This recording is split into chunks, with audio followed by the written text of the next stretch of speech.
میرے ساتھ رہیں، ہم مل کے چلتے ہیں، پہاڑ کی زیارت کرتے ہیں، آگے کا واقعہ سنتے ہیں، یہاں اجتماعی دعا بھی کریں گے انشاءاللہ، اور پھر بس کے اندر واپس آئیں گے۔ آئیے تشریف لے آئیے۔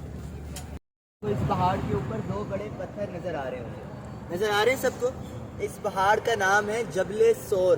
کیا نام ہے؟ جبل سور۔ اور یہ جو آپ کو اوپر دو بڑے پتھر نظر آ رہے ہیں، ان دو پتھروں کے درمیان میں پیچھے کی طرف غار ہے، اور اس غار کا نام ہے غار سور۔ کیا نام ہے؟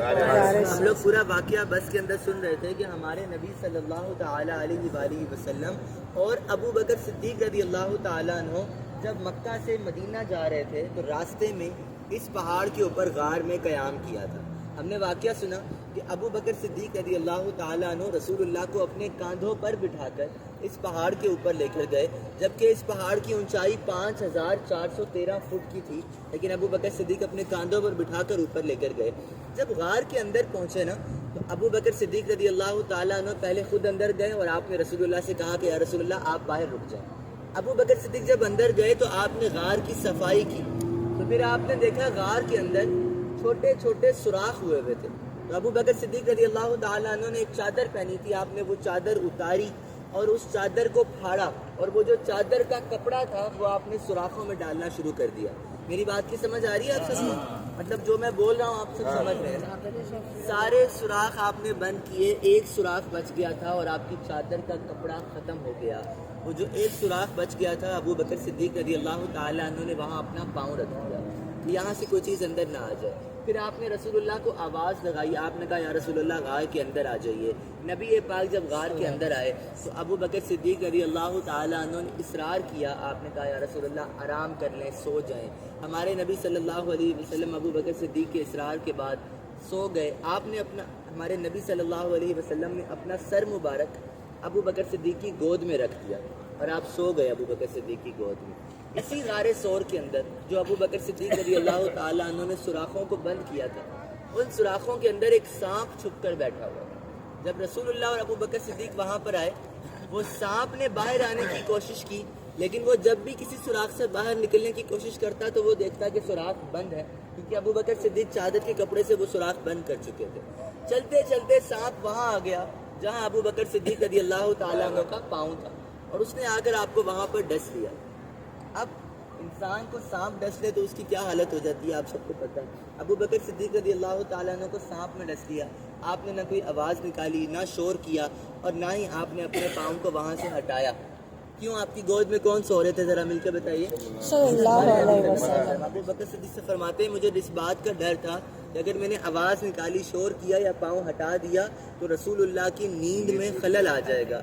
سانپ نے آپ کو ایک بار ڈسا، دو بار ڈسا، تین بار ڈسا، وہ سانپ بار بار ڈستا گیا، لیکن ابو بکر صدیق رضی اللہ تعالیٰ عنہ خاموش رہے۔ لیکن جب سانپ آپ کو بار بار ڈس رہا تھا تو آپ کے اندر زہر جا رہا تھا، زہر کی وجہ سے آپ کی آنکھ سے آنسو نکلا اور رسول اللہ کے چہرے پہ گر گیا۔ تو نبی پاک اٹھے اور فرمایا ابو بکر کیا ہوا ہے، رو کیوں رہے ہو؟ ابو بکر صدیق کہتے ہیں رسول اللہ پاؤں پہ سانپ نے کاٹ لیا ہے۔ نبی پاک فرماتے ہیں ابو بکر پاؤں ہٹا لو۔ آپ نے پاؤں ہٹا لیا، وہ سانپ وہاں سے نکل کر چلا گیا۔ ہمارے نبی صلی اللہ علیہ وسلم نے اپنا لعاب دہن، اپنا تھوک مبارک جو تھا ابو بکر صدیق کے پاؤں پہ لگایا۔ ابو بکر صدیق فرماتے ہیں رسول اللہ کا لعاب جب میرے پاؤں پہ لگا، کہتے ہیں میرے اندر جو زہر جا رہا تھا وہ زہر چلا گیا، جو درد ہو رہا تھا وہ درد بھی دور ہو گیا۔ یہ واقعہ اس غار سور میں پیش آیا۔ ہمارے نبی صلی اللہ علیہ وسلم نے غار سور میں 3 راتیں اور 2 دن قیام فرمایا۔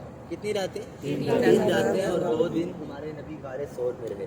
جب رسول اللہ غار سور میں تھے تو مکہ کے کافر رسول اللہ کو ڈھونڈ رہے تھے، کسی بھی کافر کو رسول اللہ نہیں مل رہے تھے۔ 2 کافر ایسے تھے، وہ رسول اللہ صلی اللہ علیہ وسلم کو ڈھونڈتے ڈھونڈتے اس پہاڑ کے پاس آ گئے اور پہاڑ کے اوپر چڑھنے لگے۔ اب اوپر جو غار سور ہے نا، غار سور کے جو اندر جانے کا راستہ ہے وہ ایک گول جگہ بنی ہے، وہاں سے اندر جاتے ہیں۔ سمجھ آ رہی ہے بات؟ اب یہ 2 کافر اوپر آ رہے تھے، ان کے اوپر آنے سے پہلے ہی اللہ کے حکم سے وہاں پر ایک مکڑی نے آ کر اس گول جگہ کے اوپر جالا بنا دیا۔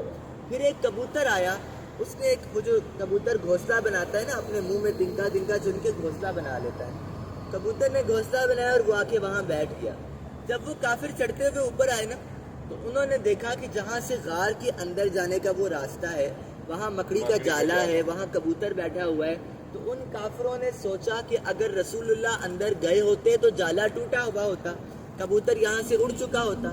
یہ سوچ کر وہ کافر وہاں سے واپس چلے گئے. اللہ نے اپنے نبی کی حفاظت فرمائی ایک مکڑی کے جالے اور کبوتر کے ذریعے.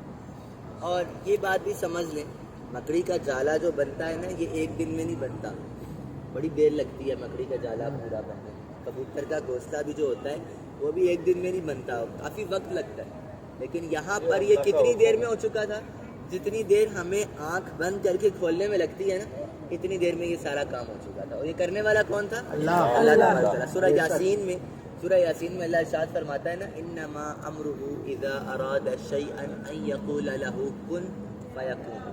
اللہ تعالیٰ جب کسی چیز کا ارادہ فرماتا ہے وہ کہتا ہے ہو جا تو وہ ہو جاتی ہے. یہ ہمارے رب کی شان ہے. اچھا آپ سب مکہ آئے، مکہ میں کبوتر دیکھے ہوں گے سب، حرم جاتے ہیں تو کبوتر دیکھتے ہیں. اچھا بالکل ایسے کبوتر جو ہیں، یہ آپ مدینہ گئے ہیں آپ لوگ کہ ابھی جانا ہے؟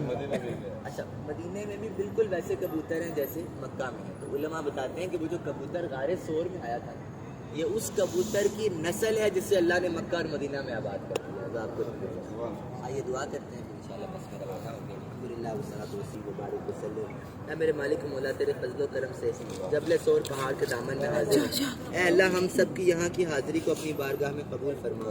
یہاں آنے کی برکت سے ہمارے صغیرہ کبیرہ گناہوں کو معاف فرما، ہماری خطائیں معاف کر دے، ہماری برائیاں معاف فرما. اے اللہ ہم سے راضی ہو جا، ایسا راضی ہو جا کہ دوبارہ کبھی ناراض نہ ہونا. میرے مالک و مولا، مکہ شہر میں حاضر ہیں، جبل صور پہاڑ کے پاس حاضر ہیں. تیرے بندے بڑی دور دور سے یہاں پر آئے ہیں، دلوں میں دعائیں لائے ہیں. اے اللہ تو ہم سب کے دلوں کے حال جانتا ہے، تو ہماری دعائیں جانتا ہے، ہماری مرادیں جانتا ہے. اے اللہ جس کے دل میں جو دعا ہے سب کی دعا پوری فرما دے، جس کے دل میں جو مراد ہے سب کی مرادیں پوری فرما دے. اے اللہ جو پریشان ہے اس کی پریشانی کو دور کر دے، جو بیمار ہے اس کو شفا عطا فرما دے. جن کے اپنے پیچھے بیمار بیٹھے ہیں مولا ان کے اپنوں کو شفا عطا فرما. اے اللہ ہم یہاں آنے کے قابل نہیں تھے، تو نے ہمیں یہاں بلا لیا. ہم نے ان آنکھوں سے گناہ کیے، تو نے انہی آنکھوں سے کعبہ دکھا دیا. ہم نے ان ہاتھوں سے گناہ کیے، تو نے انہی ہاتھوں سے کعبے کا غلاف پکڑنا نصیب فرما دیا. اے مولا بار بار اسی طرح مکہ مدینہ ادب کے ساتھ آنے کی توفیق عطا فرما. مالک و مولا یہاں پر جو بھی آتا ہے اپنی مرادیں پوری کر کے جاتا ہے. اے مولا ہم سب کی بھی تمام دلی مرادیں دعائیں پوری فرما دیں. اے اللہ مکہ میں موجود ہیں، یہاں دعائیں قبول نہ ہوئی تو اور کہاں جا کر مانگیں. ہماری دعاؤں پہ رحمت کی نظر فرما، ہماری دعاؤں پہ کرم کی نظر فرما. اے مولا کریم ہم نے جو مانگا وہ عطا فرما، ہم جو نہیں مانگ سکے بن مانگے ہمیں عطا فرما.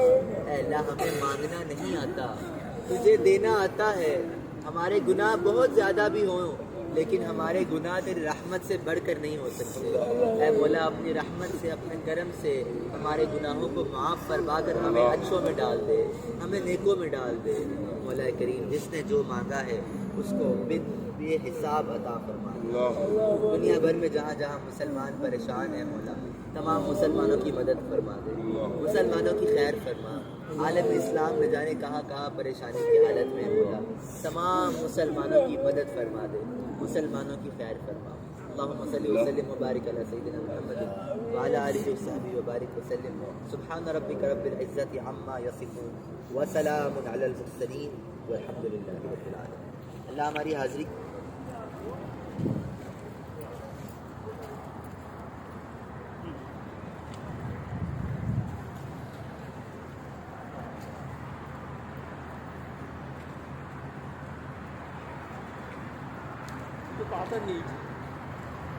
ফের আসবে না এখানে নাকি?